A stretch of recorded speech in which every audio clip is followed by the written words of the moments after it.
Lascia fare a Gesù e diventerai santa. Così scrisse nel 1892 padre Bernardino a madre Serafina Farolfi, fondatrice del nostro istituto delle Clarisse francescane missionarie del Santissimo Sacramento. Ripercorrendo le vicende storiche, il cammino spirituale di madre Serafina, sicuramente padre Bernardino è stata una figura particolarmente significativa ed essenziale. Tra i tanti direttori spirituali fu colui che indubbiamente la orientò di più nella via della santità, donandole un accompagnamento spirituale solido. Intensa fu la corrispondenza tra i due e tra le tante lettere che si sono scambiate, la corrispondenza è durata circa 16 anni, proveremo a cogliere con semplicità e in sintesi alcuni tratti della personalità di padre Bernardino e del suo animo. Sicuramente la prima cosa che emerge e che sorprende è la sua grandezza d'animo e disponibilità. Nonostante l'impegno oneroso del suo ufficio di ministro generale, seppe sempre dare spazio, tempo, aprire il cuore e all'accompagnamento spirituale di madre Serafina, ma anche nell'orientamento del modo di riformare le terziarie di Forlì e di condurre il collegio di cui lei era direttrice. I toni con cui si esprimeva nei suoi confronti sono davvero paterni e affettuosi. Leggiamo in più di una lettera l'espressione «figlia mia che venero e amo in Gesù Cristo». E lui amava così definirsi padre affezionatissimo, addirittura negli ultimi anni utilizzava la simpatica espressione povero vecchio nonno.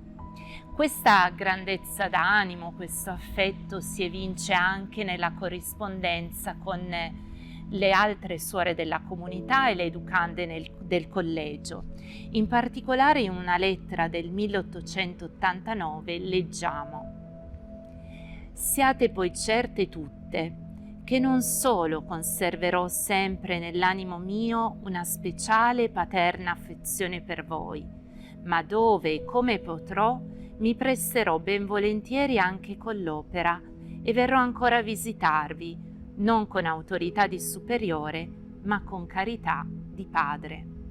Ecco come non sentire in queste parole l'eco di quella promessa che Francesco fece a Chiara e alle sorelle povere di San Damiano.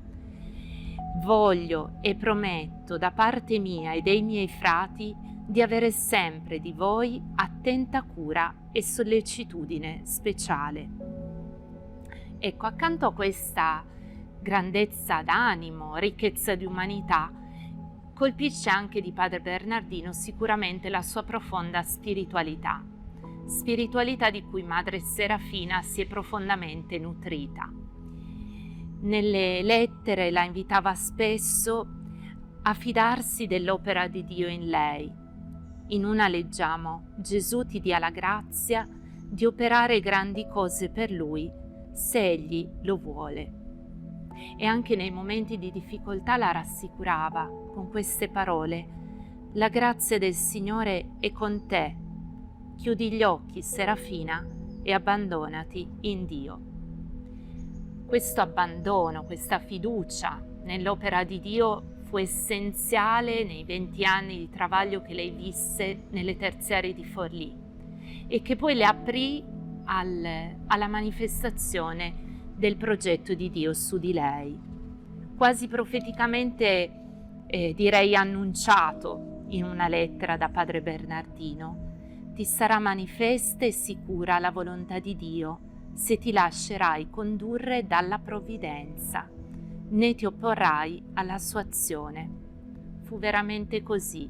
La provvidenza, il disegno di Dio si svelò quando nel 1 maggio 1898 a Bertinoro, un piccolo centro della provincia di Forlì, madre Serafina fondò il nostro istituto delle clarisse francescane missionarie del Santissimo Sacramento, assumendo la regola di Santa Chiara.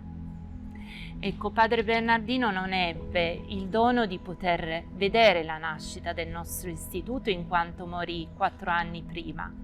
Tuttavia la sua preziosa eredità è stata trasmessa da Madre Serafina a noi sue figlie e sono le perle preziose della spiritualità francescana, come la fiducia nella provvidenza, la ricerca della volontà di Dio, lo spirito della santa orazione e devozione, la cura e la custodia di ogni sorella e fratello. Ecco, possiamo dire che attraverso la testimonianza luminosa di Padre Bernardino mostra ancora oggi a tutti noi che la santità, come dice Papa Francesco, non ti rende meno umano, ma anzi fa fiorire l'umanità. Perché, e sono sempre le parole di Papa Francesco, la santità è l'incontro della tua debolezza con la forza della grazia.